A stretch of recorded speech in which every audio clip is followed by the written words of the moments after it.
I was 5 years old, standing in the old great cat house at the Bronx Zoo, staring into the face of an old female jaguar.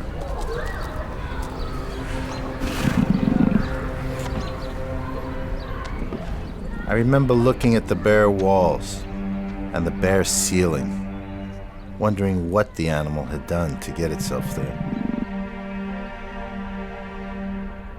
I leaned in a little towards the cage and started whispering something to the jaguar. How's your day been? But my father came over quickly and asked, "What are you doing?" I turned to him to try to explain, but my mouth froze. Because everything about my young childhood at that time was characterized by the inability to speak. The words were inside of me, but they just wouldn't come out.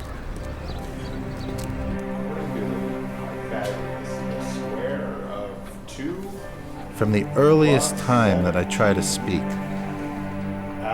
I was handicapped with a severe stutter.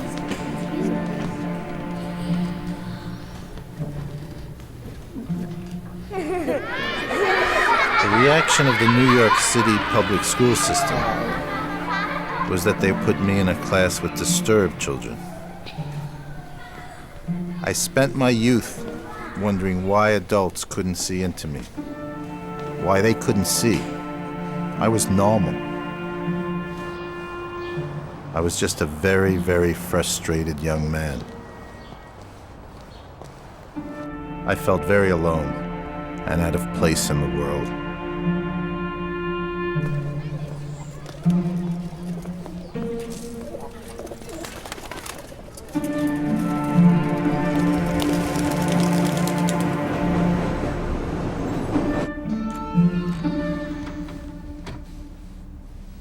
Fortunately, at a very young age, I learned what most stutterers learn at some point. You can talk to animals and not stutter. So every day I would come home from the special class, the one that the other kids called the retarded class, and I'd go into the closet and I'd sit with my pets, New York-style pets. Hamsters, gerbils, sometimes a garter snake.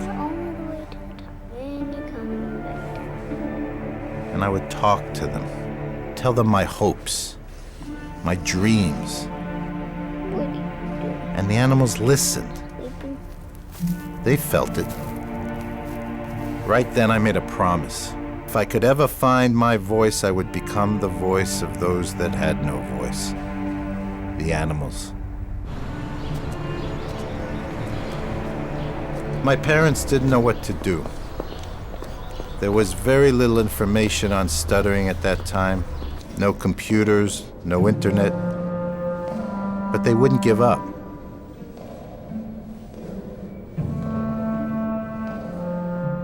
They learned of a very experimental new clinic for severe stutterers. It was really intense. I was sent away for what seemed like an eternity. Okay. Now, what's this one? Bus, stop. Try that again. Bus, stop.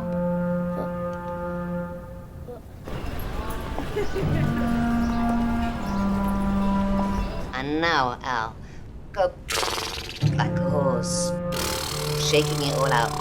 Yeah, and the wolf howl. Ow! Ow! Now straight away, around the rugged rocks, the ragged rascal ran. Around the rugged rocks, the ragged rascal ran. Great. But that clinic changed my life. Throughout my academic years, I had focused on science. I loved science. I loved science because science to me was the study of truths apart from the world of human beings. So I applied to graduate school at the University of Tennessee in wildlife biology and zoology. And I got accepted. Within 2 months, I had bought an old Ford pickup truck. packed everything I owned in the back, which didn't even take up half of it, and I drove from New York to Central America. This was what my life was all about.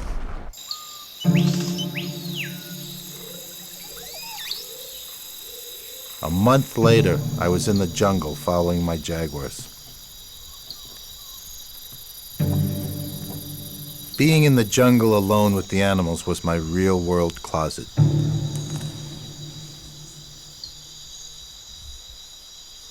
But as fast as I was gathering information about them, they were being killed in front of me.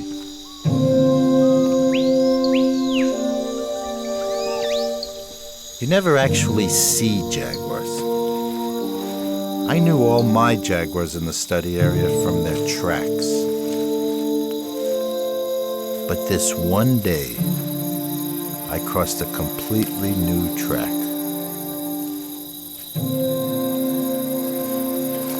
It was the track of the biggest male jaguar I had ever seen in my life.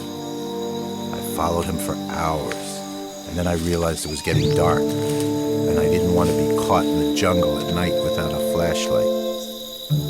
As soon as I turned around, there he was, not 15 feet in back of me.